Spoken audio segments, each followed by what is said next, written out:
আল্লাহর নবীর সাহাবা উসমান রাদিয়াল্লাহু তাআলা যখন রাস্তায় হাঁটতেন তখন কোন কবর দেখতেন সঙ্গে সঙ্গে জমিনে শুয়ে গড়াগড়ি করতেন আর কান্না করতেন।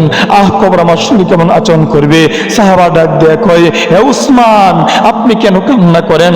আপনি তো জান্নাতি। উসমান, আপনি তো জান্নাতি, আপনি কেন কান্না করেন? আপনারা জান্নাতের টিকিট পেয়েছেন।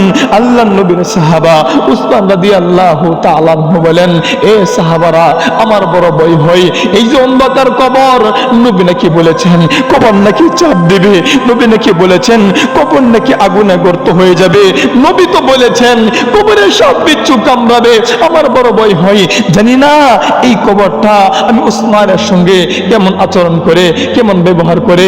আল্লাহর নবীর সাহাবী উসমান রাদিয়াল্লাহু তাআলা উনি তো জান্নাতি ছিলেন, উনি তো জান্নাতে টিকিট পেয়েছেন। এমন করে কান্না করেছেন, ওমরও কান্না করেছেন, উসমানও কান্না করেছেন।